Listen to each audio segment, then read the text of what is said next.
첫 번째 경기 레알 소시에다드 대 헤타페 분석 시작해보겠습니다. 소시에다드는 주중에 라치오 원정을 다녀왔다. 그래도 홈 일정이고 장기 결장 중인 자카리안 정도를 제외하면 부상으로 인한 전력 누수가 없기에 일정에 대한 부담이 크지 않다. 오스카르손과 쿠보, 웨야사발과 브라이스 멘데스 등이 공격을 이끌 수 있고 중원에 나설 주비멘디가 공격 작업을 전개할 것이다. 헤타페는 지난 라운드 홈 경기에서 스페인 슈퍼컵 우승팀인 바르샤 상대로 중요한 승점 1점을 따냈다. 특유의 안정적인 수비력을 보여주며 강팀 상대로 원하는 결과를 얻어냈는데 수비를 90분 내내 보호하며 골도 터트린 아람바리의 활약이 대단했다. 이 경기 역시 강팀을 상대하기에 수비 위주로 경기에 임하고 마요랄과 우체를 앞세운 역습으로 승부를 볼 것이다. 소시에다드의 승리를 본다. 헤타페는 알더레테를 중심으로 한 수비진이 매우 안정적이다. 그로 인해 골이 적은 팀임에도 꾸준히 라리가에서 살아남고 있다. 단, 이 경기에서는 원하는 최선의 결과를 얻지 못할 것이다. 주비멘디와 멘데스가 상대의 압박을 이겨내며 공격 작업을 전개할 것이고 베커와 쿠보, 웨야사발이 적극적인 침투로 기회를 노릴 홈팀이 승리할 것이다. 두 번째 경기 알크마르 대 스파르타 로테르담 분석 시작해보겠습니다. 알크마르는 리그 1위와 3위를 만난 최근 두 경기에서 모두 승점 1점씩을 따냈다. 호벤 상대로 선제골을 넣으며 앞서갔고 위트 원정에서도 경기를 주도했기에 승점 1점이 아쉬웠지만 아약스와 트벤테를 비롯해 5위권 팀을 4팀이나 만났는데 무패를 기록했다. 주중에는 유로파 일정이 있었지만 홈 경기였기에 로테이션을 돌리지 않고 이 경기에 전력을 다할 수 있다. 스파르타, 로테르담은 여전히 무승의 고리를 끊어내지 못하며 하위권에 머물러 있다. 에레디비지의 픽사를 제외하면 트벤테, 위트 등과 더불어 5위 경쟁을 할 팀으로 평가받았는데 19라운드까지 단 2승에 그치고 있다.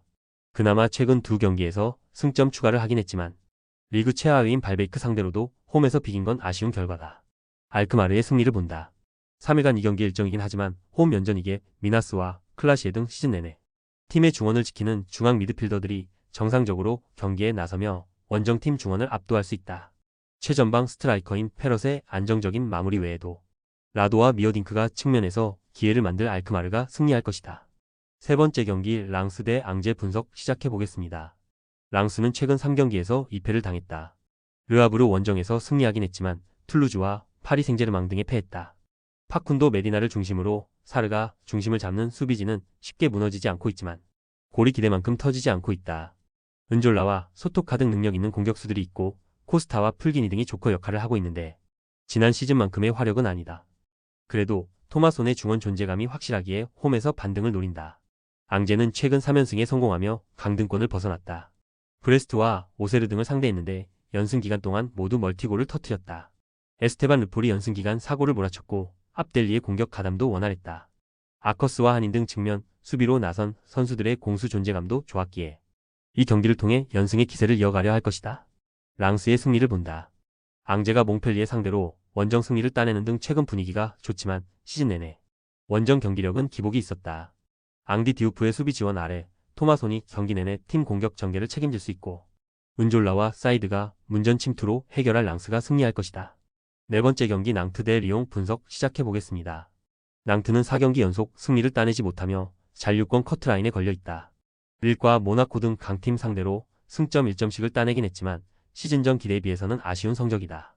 그래도 최전방에서 점차골이 나오는 상황이기에 반등을 노린다. 주중에 티르키의 원정을 다녀온 리옹을 상대하는 경기로 체력적인 우위를 가져갈 수 있다.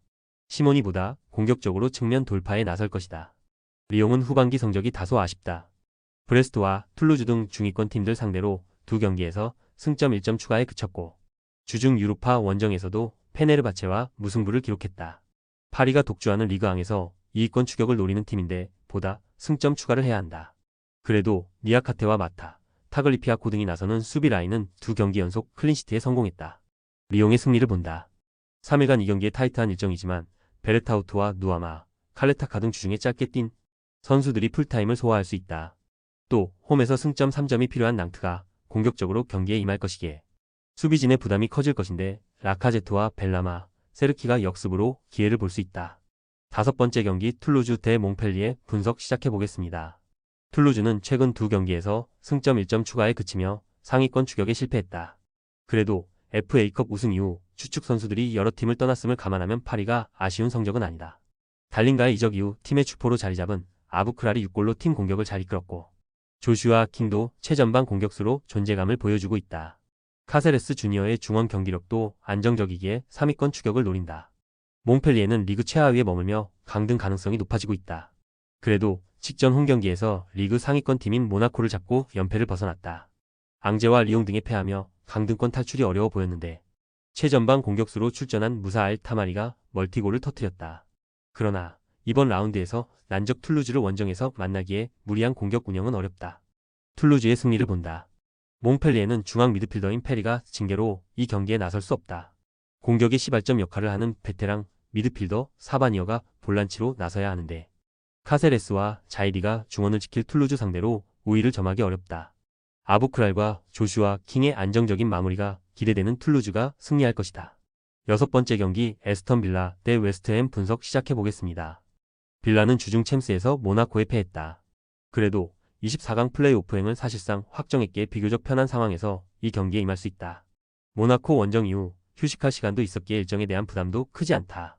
아스날 원정에서 골을 기록한 와킨스를 중심으로 램지와 베일리가 공격을 주도할 것이고 이번 시즌 최고의 미드필더인 틸레만스의 공격 리드도 기대할 만하다. 웨스트햄은 최근 4경기에서 3패를 당하며 주춤하고 있다. 풀럼전에서 홈 승리를 따내긴 했지만 팰리스에 패한 게 아쉬웠다. 센터백인 마브로파노스가 퇴장을 당하며 생긴 수적 열세로 인해 추격의 동력을 잃었고 스트라이커 포지션의 전멸이 크다. 데니 잉스가 있긴 하지만 제러드 보인과 안토니오가 모두 부상 중이다. 빌라의 승리를 본다. 웨스트햄은 쿠두스와 잉스 등에게 기대를 걸어야 하는데 공격진의 줄부상 이탈로 인해 오포드와 스칼레스가 교체 멤버로 나올 정도로 전력 누수가 크다. 오나나와 틸레만스가 안정적인 경기 운영을 할 것이고 베일리와 램지가 빠른 발로 측면을 무너뜨릴 빌라가 홈에서 승리할 것이다. 조합은 아래 고정 댓글 링크로 편하게 말 걸어주시면 조건 없으며 스포츠를 좋아하시는 분들이라면 모두 환영합니다. 스포츠 당첨 어렵지만 그건 어떻게 하냐의 차이입니다. 두 눈으로 어떤 차이인지 직접 확인하시고 우리 모두 같이 승리합시다.